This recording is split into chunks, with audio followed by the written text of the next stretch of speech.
Dernière nouvelle. La fédération espagnole prend une décision sur l'avenir de Javier Tebas à la direction de la Liga après un débat contre Florentino Pérez. Avant de continuer, abonnez-vous à la chaîne et activez la cloche pour toujours recevoir de nouvelles vidéos. Le transfert de Martin Zubimendi, l'un des milieux de terrain les plus talentueux du monde actuel, à Arsenal semblait quasiment scellé, mais le Real Madrid est entré dans la course en force, laissant l'avenir du joueur espagnol en suspens. À 26 ans, Zubimendi s'est imposé comme l'un des plus grands espoirs du football européen, étant un pilier de la Real Sociedad et de l'équipe nationale espagnole. Ses capacités techniques, sa vision du jeu et sa capacité à délivrer des passes précises au milieu de terrain ont fait de lui un élément essentiel de toute équipe cherchant à renforcer ce domaine. L'été dernier, il était sur le point de rejoindre Liverpool, mais une décision de dernière minute a empêché le transfert et maintenant le sort du joueur semble être de nouveau sous les projecteurs. Arsenal, qui suit la situation avec un intérêt croissant, voit Zubimendi comme une solution idéale à ses problèmes de milieu de terrain, notamment avec l'incertitude entourant les contrats de Thomas Partey et Jorginho, qui sont tous deux sur le point d'expirer. L'arrivée du joueur serait un coup de pouce significatif pour Mikel Arteta, qui cherche à améliorer la qualité et la cohérence de son équipe. Cependant, l'entrée du Real Madrid dans ce scénario change complètement la dynamique de la négociation. Les Blancos, avec leur puissance financière et leur historique d'attirer de grandes stars, sont prêts à mettre Arsenal dans une position difficile et à voler la signature de Zubimendi, qui a toujours été un joueur admiré pour son excellence technique et son profil tactique. Le club espagnol semble disposé à concurrencer Arsenal, ce qui rend le scénario encore plus intrigant pour les prochains chapitres de cette négociation.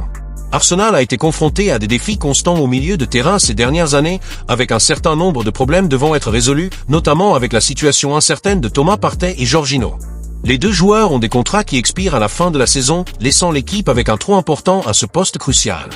Le manager Mikel Arteta a montré une intention claire de renforcer sa ligne de milieu de terrain pour garantir que l'équipe reste compétitive, en particulier après les campagnes prometteuses de la saison dernière.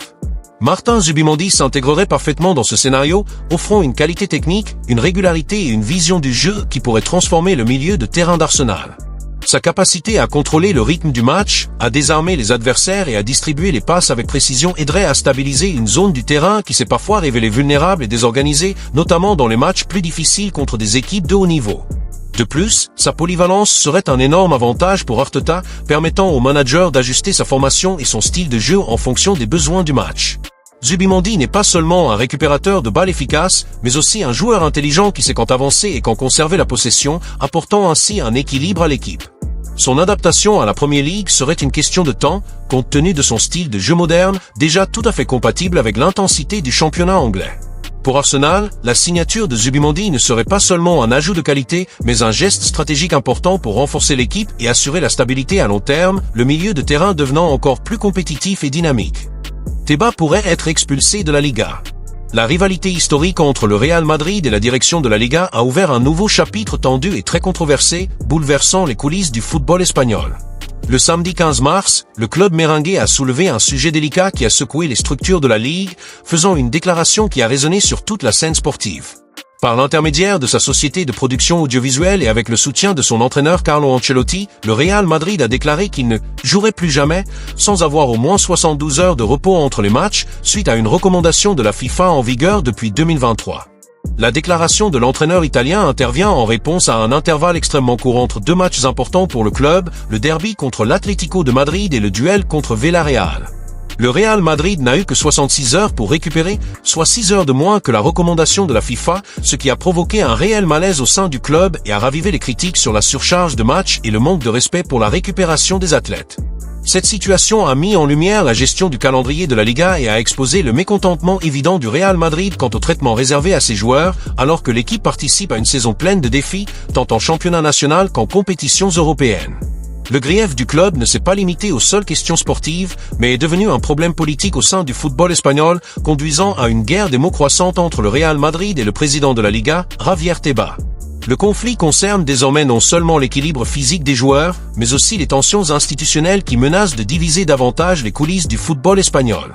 La réponse de Javier Tebas à la déclaration de Carlo Ancelotti a été rapide, vive et pleine d'ironie, reflétant l'atmosphère tendue qui s'est installée dans les coulisses du football espagnol. Le président de la Liga, loin de se laisser décourager par les critiques de l'entraîneur italien, a réagi de manière provocatrice, minimisant la gravité de la plainte du Real Madrid. Tebas, dans sa position de défi habituelle, s'est moqué des propos d'Ancelotti, affirmant que le Real Madrid devrait faire tout ce qui est possible pour s'adapter au calendrier. Mais sa réaction ne s'est pas arrêtée là. Pour ajouter de l'huile sur le feu, le président de la Liga a utilisé l'histoire récente du club comme exemple d'une situation similaire dans laquelle le Real Madrid avait précédemment demandé un calendrier serré. Tebas a clairement indiqué que la situation actuelle n'était pas exclusive au Real Madrid, ce faisant, il a ignoré l'argument du club concernant le repos entre les matchs. Cela a non seulement aggravé les relations entre le club et la Ligue, mais a également alimenté davantage la rivalité entre le directeur et Florentino Pérez, président du Real Madrid. Pour le leader du club merengue, les propos de Tebas étaient loin de résoudre le problème. Au contraire, n'ont fait qu'alimenter une guerre d'ego et de provocation qui prenait déjà des proportions plus importantes. Le manque de respect mutuel semble être le nouveau ton du conflit, ce qui a encore accru la tension sur la scène sportive espagnole. Avec la position de Tebas, ce qui était autrefois un simple désaccord sur le calendrier s'est transformé en une véritable bataille institutionnelle où les accusations et les ironies sont devenues le langage prédominant, affectant non seulement les clubs impliqués, mais aussi l'image de la Liga elle-même, qui se trouve désormais divisée et interrogée sur sa capacité à servir de médiateur dans les intérêts des plus grandes équipes du pays. Le conflit entre Florentino Pérez et Javier Tebas, qui avait déjà été marqué par des tensions et des déclarations controversées, a atteint un nouveau chapitre décisif, montrant clairement que la rivalité entre le président du Real Madrid et celui de la Liga va au-delà de simples désaccords sur le calendrier. Lorsque Florentino Pérez a attaqué publiquement Tebas, la guerre des mots a pris une dimension personnelle et politique, faisant remonter à la surface des questions plus profondes sur la gestion de la Ligue et sur la relation du Real Madrid avec la direction de la Ligue espagnole.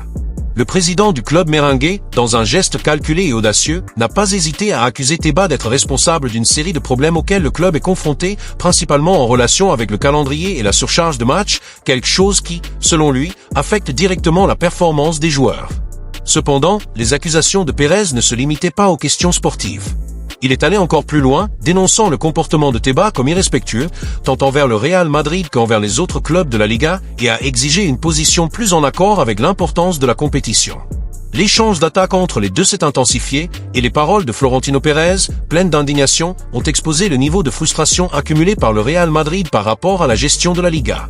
Leur affrontement n'était pas seulement une dispute sur ce qui est le mieux pour le football espagnol, mais une véritable bataille d'ego et de pouvoir, dans laquelle les deux se considèrent comme les défenseurs de l'intégrité de leurs terrains respectifs. Florentino Pérez, avec son empire financier et sportif à la tête du Real Madrid, est devenu une figure centrale de cet affrontement, voulant forcer des changements dans les structures de la Liga et défier le leadership de Javier Tebas, qui, à son tour, est resté ferme sur sa position, répondant de manière incisive et n'évitant jamais les critiques. La situation n'a fait qu'empirer lorsque les accusations de Pérez, plus personnelles que jamais auparavant, sont devenues le centre des médias et de l'opinion publique, conduisant à la conclusion que cette guerre, qui semblait déjà insoutenable, est désormais une dispute d'influence, l'avenir de la Liga étant mis en danger par le manque de compréhension entre les deux hommes les plus puissants du football espagnol. L'avenir de Javier Tebas en tant que président de la Liga est de plus en plus incertain, surtout après les récents événements qui ont exposé les divisions internes et les tensions relationnelles au sein du football espagnol.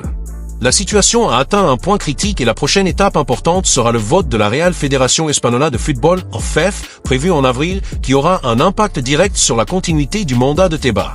Le vote est un événement crucial, qui peut déterminer non seulement le sort de Tebas, mais aussi la direction de la Liga elle-même, qui est déjà plongée dans une crise de légitimité et de manque de consensus. Les frictions provoquées par le récent échange d'accusations entre le président de la Ligue et des personnalités importantes telles que Florentino Pérez, du Real Madrid, et Joan Laporta,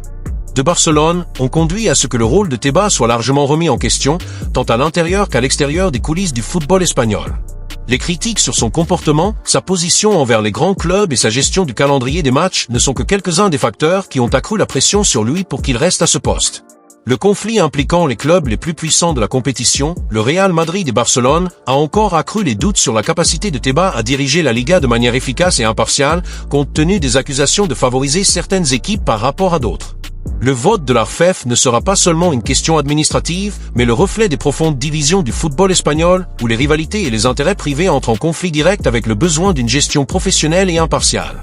De plus, la décision concernant la permanence de Tebas est directement liée à l'image de la Liga elle-même, qui cherche à s'établir comme l'une des ligues les plus compétitives et les plus respectées au monde, mais fait face à des défis internes qui menacent sa stabilité. La position de Florentino Pérez, qui a déjà déclaré son vote contre la continuité de Tebas, reflète clairement la frustration des clubs envers la direction actuelle.